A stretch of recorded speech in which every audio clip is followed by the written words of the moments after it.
The readings for Sunday, 1st March 2020. Genesis 2, verses 15 to 17, and Genesis 3, verses 1 to 17.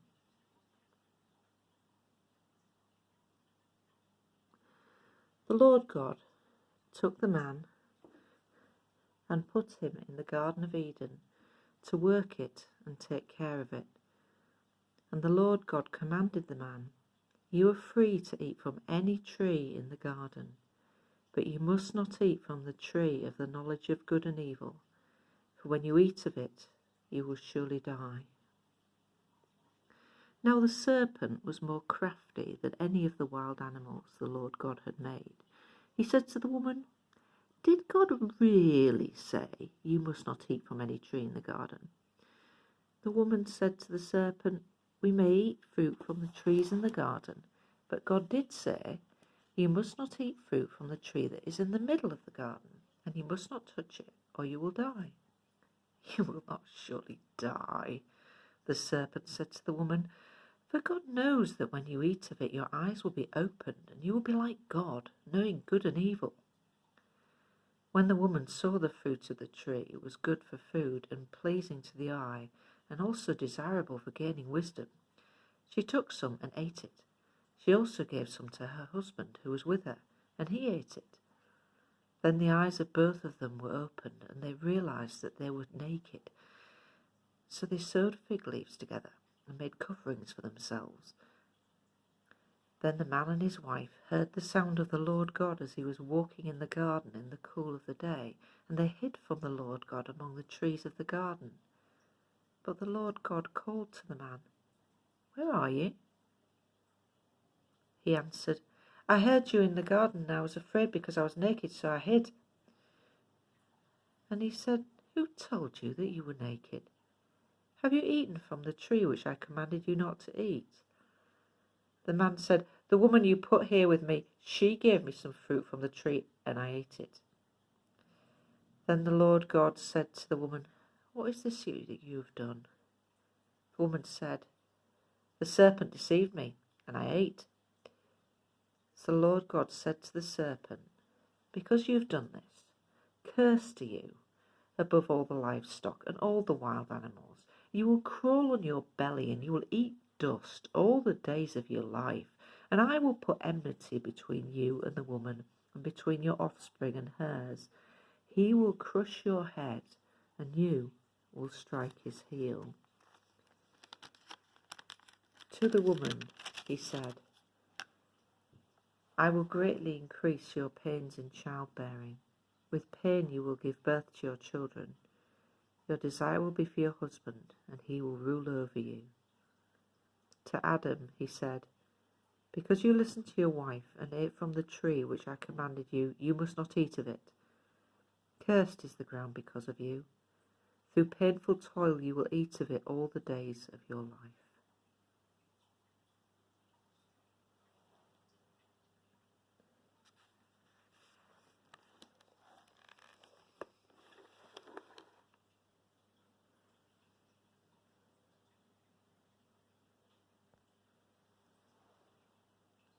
Psalm 32. Blessed is he whose transgressions are forgiven, whose sins are covered. Blessed is the man whose sin the Lord does not count against him, and in whose spirit is no deceit. When I kept silent, my bones wasted away through my groaning all day long. For day and night your hand was heavy on me. My strength was sapped as in the heat of summer. Then I acknowledged my sin to you. I did not cover up my iniquity. I said, "I will confess my transgressions to the Lord," and you forgave the guilt of my sin. Therefore, let everyone who is godly pray to you while you may be found. Surely, when the mighty waters rise, they will not reach him. You are my hiding place.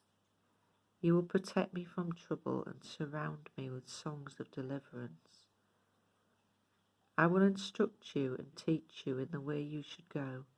I will counsel you and watch over you. Do not be like the horse or the mule, which have no understanding, but must be controlled by bit and bridle, or they will not come to you. Many are the woes of the wicked, but the Lord's unfailing love surrounds the man who trusts in him. Rejoice in the Lord and be glad, you righteous. Sing, all you who are upright in heart.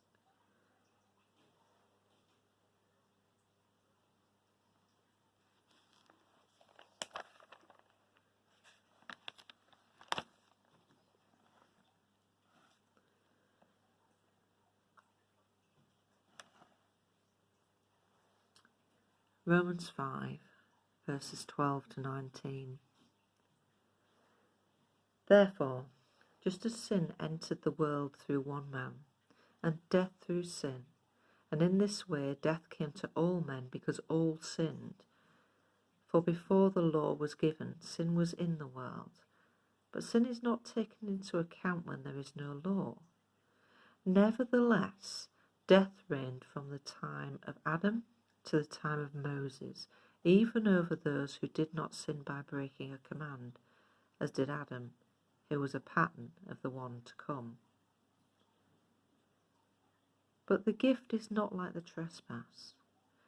For if the many died by the trespass of the one man, how much more did God's grace and the gift that came by the grace of the one man, Jesus Christ, overflow to the many?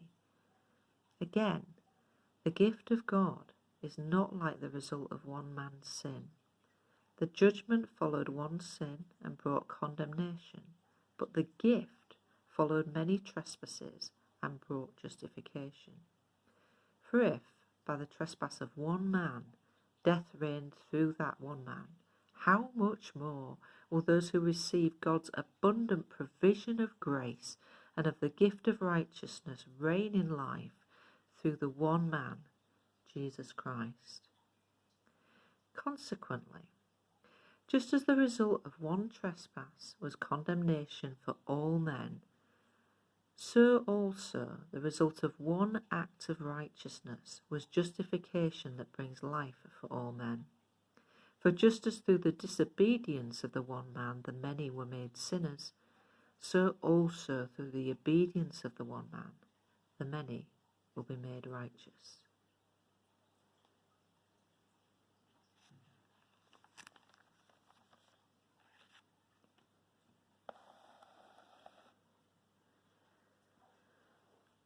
Matthew 4, verses 1 to 11. Then Jesus was led by the Spirit into the desert to be tempted by the devil. After fasting for 40 days and 40 nights, he was hungry. The tempter came to him and said, "If you are the Son of God, tell these stones to become bread."